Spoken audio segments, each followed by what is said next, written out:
DODO the Dachshund was actually a very cautious fellow, but today he was in a hurry because he had found an especially large bone and wanted to hide it. He ran as fast as he could across the old village square, not paying attention to the path, and plop, disaster struck. DODO slipped and fell straight into the old, deep well. Fortunately, there was no water in it, just a large pile of soft leaves. Great, DODO grumbled, shaking the dirt out of his fur. He tried to climb up the stone walls, but his short dachshund legs kept slipping.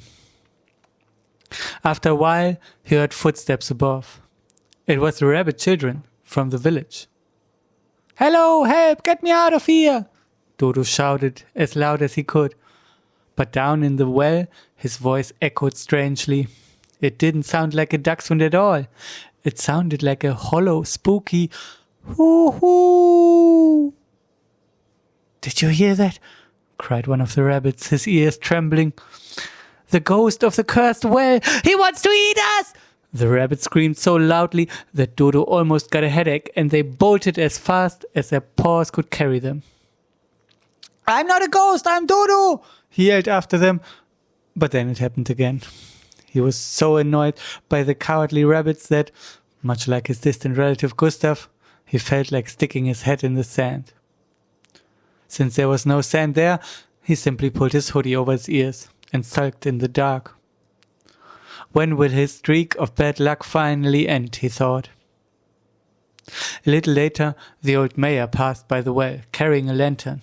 "Mr. Mayor," DODO called out hopefully. "It's me, DODO, I have fallen in." But because of the echo in the well and DODO's muffled hood, it only sounded like a haunting wail. "Boo-doo, moo!" "Oh my goodness," the mayor cried, covering his eyes. "The ghost is surely cursing me right now. The well is truly haunted." And he took off at a run, nearly dropping his lantern in the process. DODO sat at the bottom, no longer understanding the world. Was he suddenly invisible? Or was everyone else just stupid? He was so angry that he started knocking loudly against the well wall. Dum, dum, dum. "What are you knocking so terribly for?" a voice suddenly asked from above. DODO looked up, and there sat Huthu the owl on the edge of the well, tilting her head. "Huthu! Finally someone with a brain!" DODO cried. "They all think I'm a ghost and are leaving me here to starve." Huthu giggled. "A ghost with dachshund fur? That would be a funny ghost indeed. Wait a moment, I'll get help." And Huthu flew off and didn't look for the rabbits or the mayor. She went to find Gustav the Ostrich, who was walking nearby.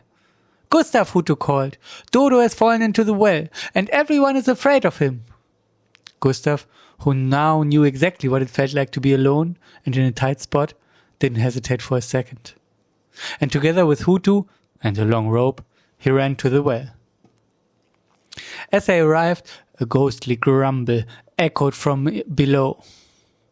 "Don't worry, DODO, I'll pull you out," Gustav called bravely.